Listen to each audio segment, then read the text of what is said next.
در طی صدها سال قازهای برفی متوجه شدن که در ارتفاعات صخره‌ای کنار ساحل بچه میکنن و تخم بذارن، تخم تبدیل به جوجه بشه.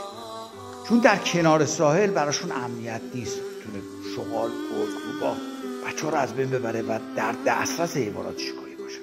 ولی زمانی که جوجه ها از تخم بیرون میان، جوجه ها اصطلاحاً رسیده هستن، جوجه رسیده، اینا خودشون تغذیه میکنن، فقط مادر حمایت میکنه.